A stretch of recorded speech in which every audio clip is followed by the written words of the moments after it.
ಅದು ರಾಜ್ಯ ಕಾಂಗ್ರೆಸ್ನ ಸುದ್ದಿ. ರಾಜ್ಯ ಕಾಂಗ್ರೆಸ್ನಲ್ಲಿ ಆಂತರಿಕ ಸಂಘರ್ಷ ನಿಲ್ಲುವ ಲಕ್ಷಣ ಮಾತ್ರ ಕಾಣಿಸ್ತಾ ಇಲ್ಲ. ನಿನ್ನೆ ಡಿಸಿಎಂ ಡಿಕೆ ಶಿವಕುಮಾರ್ ವಿರುದ್ಧ ಸಚಿವ ಕೆಎನ್ ರಾಜಣ್ಣ ಅವರು ಬಹಿರಂಗವಾಗಿಯೇ ವಾಗ್ದಾಳಿಯನ್ನ ನಡೆಸಿದ್ರು. ಅಷ್ಟೇ ಅಲ್ಲ, ಕೆಪಿಸಿಸಿ ಕಾರ್ಯಾಧ್ಯಕ್ಷ ಚಂದ್ರಶೇಖರ್ ವಿರುದ್ಧವೂ ಕೂಡ ಮಾತನಾಡಿದ್ರು. ಈಗ ಸಚಿವ ಕೆಎನ್ ರಾಜಣ್ಣ ವಿರುದ್ಧ ಮಾಜಿ ಸಂಸದ ಡಿಕೆ ಸುರೇಶ್ ದೂರು ನೀಡಿದ್ರ. ಎಐಸಿಸಿ ಅಧ್ಯಕ್ಷ ಮಲ್ಲಿಕಾರ್ಜುನ ಖರ್ಗೆ ಅವರನ್ನ ಭೇಟಿಯಾಗಿ ಡಿಕೆ ಸುರೇಶ್ ಮಾತನಾಡಿದ್ರು, ದೂರನ್ನ ನೀಡಿದ್ದಾರೆ ಅನ್ನುವಂತಹ ಚರ್ಚೆ ಆಗ್ತಾ ಇದೆ. ಕೆಎನ್ ರಾಜಣ್ಣ ಮಾತಿಗೆ ಬ್ರೇಕ್ ಹಾಕಬೇಕು ಅಂತ ಡಿಕೆಶಿ ಬಣ ಮನವಿ ಮಾಡ್ತಾ ಇದೆ. ಬಹಿರಂಗ ಹೇಳಿಕೆಗಳಿಗೆ ಕಡಿವಾಣ ಹಾಕಬೇಕು ಅಂತ ಸುರೇಶ್ ಒತ್ತಾಯ ಮಾಡಿದ್ರ. ಇದರ ಜೊತೆಗೆ ಹಲವು ಸಚಿವರು ಗೊಂದಲವನ್ನ ಸೃಷ್ಟಿ ಮಾಡ್ತಾ ಇದ್ದಾರೆ ಅಂತಲೂ ಕೂಡ ಬೇಸರವನ್ನ ವ್ಯಕ್ತಪಡಿಸಿದ್ದಾರಂತೆ. ಬೆಂಗಳೂರಿನ ಸದಾಶಿವನಗರದ ಮನೆಯಲ್ಲಿ ಮಲ್ಲಿಕಾರ್ಜುನ ಖರ್ಗೆ ಅವರನ್ನ ಭೇಟಿಯಾಗಿ ಡಿಕೆ ಸುರೇಶ್ ಚರ್ಚೆ ಮಾಡಿದ್ದಾರೆ. ಈ ಸಂದರ್ಭದಲ್ಲಿ ದೂರನ್ನ ನೀಡಿದ್ರು ಅನ್ನುವಂತಹ ವಿಚಾರ. ಡಿಕೆ ಸುರೇಶ್ ಶಾಸಕ ಕುಡಿಗಲ್ ರಂಗನಾಥ್ರಿಂದ ಅಧ್ಯಕ್ಷರ ಭೇಟಿಯಾಗಿದೆ. ಈ ಸಂದರ್ಭದಲ್ಲಿ ಸಚಿವ ಕೆಎನ್ ರಾಜಣ್ಣ ವಿರುದ್ಧ ಇವರು ದೂರು ನೀಡಿದ್ರ ಅನ್ನುವಂಥದ್ದು.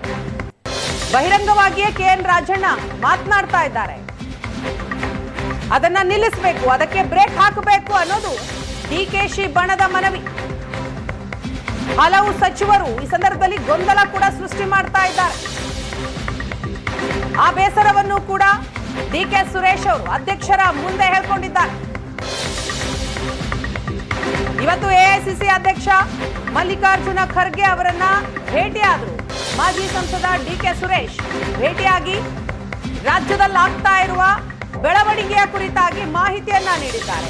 ಅದರಲ್ಲೂ ವಿಶೇಷವಾಗಿ ಸಚಿವ ಕೆಎನ್ ರಾಜಣ್ಣ ಅವರು ಬಹಿರಂಗವಾಗಿಯೇ ಮಾತನಾಡ್ತಾ ಇರೋದರ ವಿರುದ್ಧವಾಗಿ ಕಂಪ್ಲೇಂಟ್ ಕೊಟ್ಟಿದ್ದಾರೆ.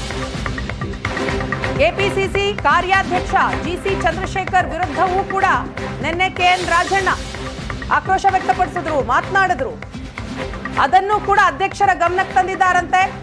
ಡಿಕೆ ಸುರೇಶ್ ಬಹಿರಂಗ ಹೇಳಿಕೆಗಳಿಗೆ ಕಡಿವಾಣ ಹಾಕಲೇಬೇಕು ಅಂತ ಒತ್ತಾಯವನ್ನ ಮಾಡಿದ್ದಾರೆ. ಇದು ಯಾವುದೇ ತರದ ರಾಜಕೀಯವಾದಂತ ಭೇಟಿ ಅಲ್ಲ. ಇದೊಂದು ಸೌಹಾರ್ದವಾದಂತ ನಮ್ಮ ನಾಯಕರ ಭೇಟಿ ಅಷ್ಟೇ. ನಾನು ಯಾವುದೇ ರಾಜಕೀಯ ವಿಚಾರವನ್ನ ಅವ್ರ ಹತ್ರನೂ ಪ್ರಸ್ತಾಪ ಮಾಡಿಲ್ಲ, ಹಿಂದೆನೂ ಪ್ರಸ್ತಾಪ ಮಾಡಿಲ್ಲ, ಮುಂದೆನೂ ಪ್ರಸ್ತಾಪ ಮಾಡೋದಿಲ್ಲ. ಗೊಂದಲಗಳ ಬಗ್ಗೆ ಮಾಹಿತಿ ಕೊಟ್ಟರ ಅದು ನನಗೆ ಸಂಬಂಧಿಸಿದ ವಿಚಾರ ಅಲ್ಲ. ಅದು ನನ್ನ ಅವರ ವೈಯಕ್ತಿಕವಾದಂತ ನಮ್ಮ ನಾಯಕರ ಭೇಟಿ ಅಷ್ಟೇ. ಬಟ್ ಎಐಸಿಸಿ ಅಧ್ಯಕ್ಷರ ಎಲ್ಲ ವಿದ್ಯಮಾನಗಳು ಗಮನದಲ್ಲಿ ಇದೆ. ನನಗೆ ಅದರ ಬಗ್ಗೆ ಮಾಹಿತಿ ಇಲ್ಲ. ನಾನು ರಾಜಕೀಯವಾಗಿ ಏನಾರ ಅವ್ರ ಹತ್ರ ಮಾತನಾಡಿದ್ರೆ ತಾನೆ ನಾನು ಏನಾರ ಹೇಳಬೇಕು.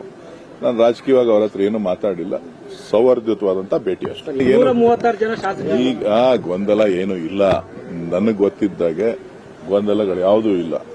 ಉತ್ತಮವಾದಂತಹ ಆಡಳಿತ ಸರ್ಕಾರ ಸಿದ್ದರಾಮಯ್ಯನವರ ನೇತೃತ್ವದಲ್ಲಿ ನಡೀತಾ ಇದೆ. ಅದು ಮುಂದುವರಿತದೆ. ಇದು ಯಾವುದೇ